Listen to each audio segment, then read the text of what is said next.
Hello and welcome. My name is Greg Ferdinand, and today I'm going to share with you the presentation and handling of my new packet trick called Witch Witch. Before I get into the presentation, however, I want to ensure that proper credit is given. The Wizard of Oz theme presented in this trick and the accompanying patter are both original to me. Additionally, the cards themselves were custom made to complement the patter and the theme. The handling used in this trick is clearly derivative. I refer you to both Gary Freed's NFW and several other tricks by Richard Sanders, most recently Ace. The handling for these great tricks provided the inspiration for my trick. In developing this trick, however, I purposely avoided the use of any tapes, adhesives, or sprays. This is to ensure that the cards last a long time and won't require any special handling, repair, restoration, or replacement. I like this trick a lot. It's quick, it's fun, and when the magic happens in the spectator's hands, it's quite startling. I sure hope you enjoy it as much as I do, and I welcome your feedback. You'll find my email at the end of this videotape, and I encourage you to use it. Be glad to hear from you. Now I'll reset the camera so that we can begin the presentation. Thank you. And now for the presentation. I'm sure you're familiar with the story of the Wizard of Oz. Perhaps you read the book, seen the movie, or the play. And you'll probably recall that in the land of Oz, 4 witches ruled.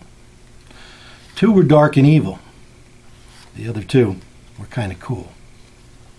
Each witch lived in a dark castle, an awesome castle. And every night, against the background of a moonlit sky, flocks and flocks of bats would fly by. They were identical sisters, but as I said, their personalities were quite different. The first witch, her name was Tatty. She was a good witch with a warm heart. Oh, you can feel that heart if you'd like. Don't get nasty. Hold out your hand for me, please. Okay, thank you. You just hold on to her. The other good witch's name was Glenda. She was the witch of the South, and she also had a very warm heart. She was a nice witch. She wouldn't hurt a fly. Would you give me your other hand, please? Thank you. And that leaves me with the evil witches. The first evil witch is Eveline, and the other one is Jocelyn. They were cold-hearted, evil as sin. And now for the magic. I'm going to get the evil witches and the good witches to switch. Of course, since you really can't tell which witch is which, you're not going to really know which witch I have switched. Unless, and I'm going to do this without a sound, each witch is going to turn into a pumpkin. Big, fat, orange, and round. A pumpkin, a pumpkin, a pumpkin, and a pumpkin. No witches. Just 4 simple cards. And that, my friend, is the trick I call Witch Witch. Well, there you have the presentation. The next portion of the video will focus on the explanation and the handling. Just give me a moment. Let me reset the camera, and away we'll go.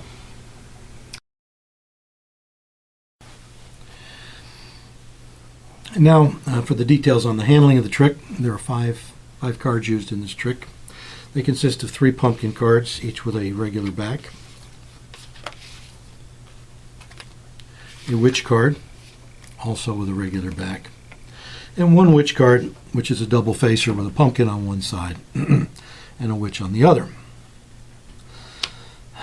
To assemble the trick for presentation, you form a packet with a pumpkin on top, followed by the witch card, 2 more pumpkin cards, and the last card, the double facer, goes on the bottom with the witch facing down.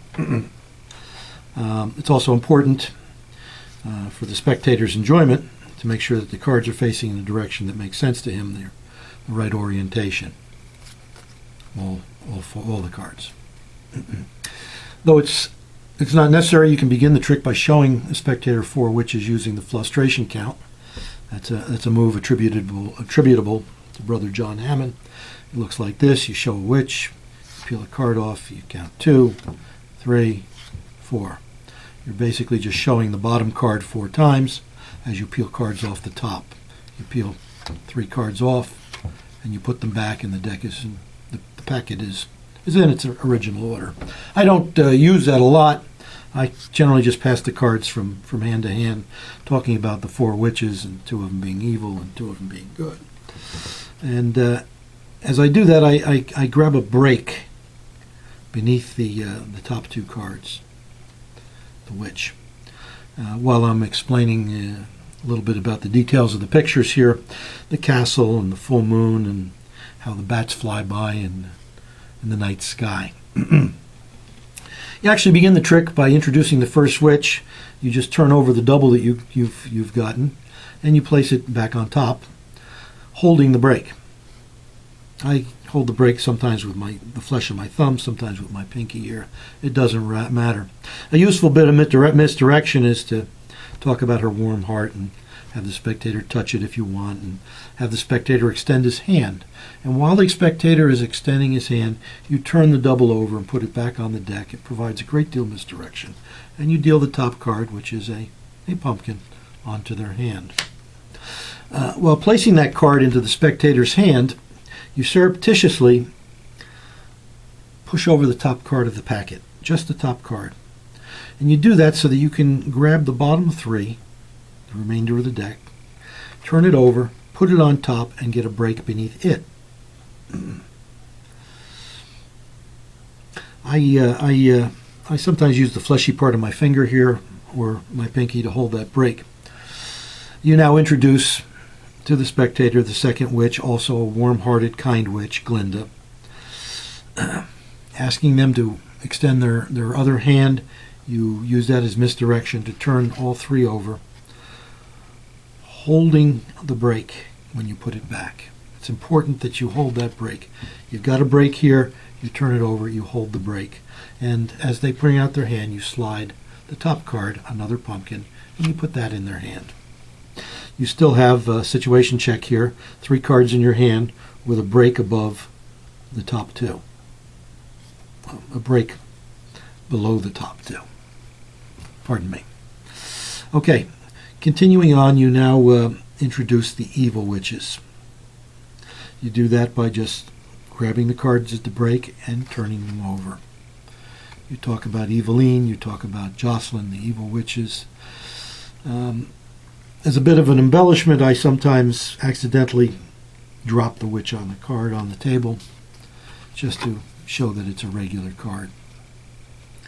Continuing with your patter, you explain that you will switch the evil witches for the good witches.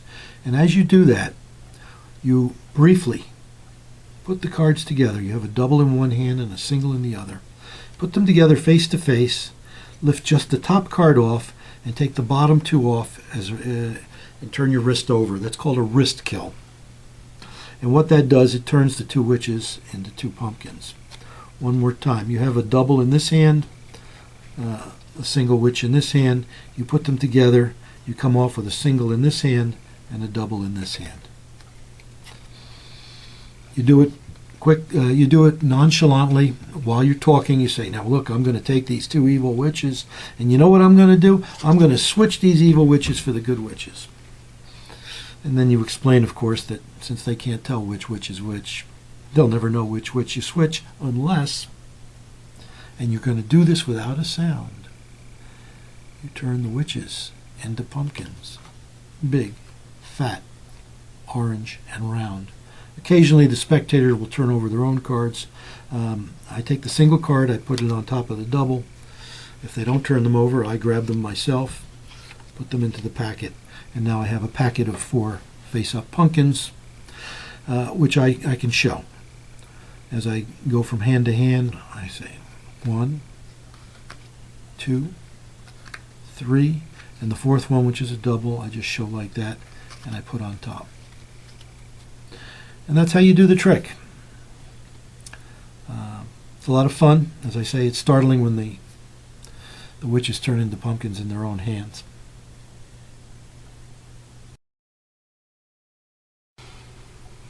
Well, in conclusion, I'd just like to thank you for purchasing my trick.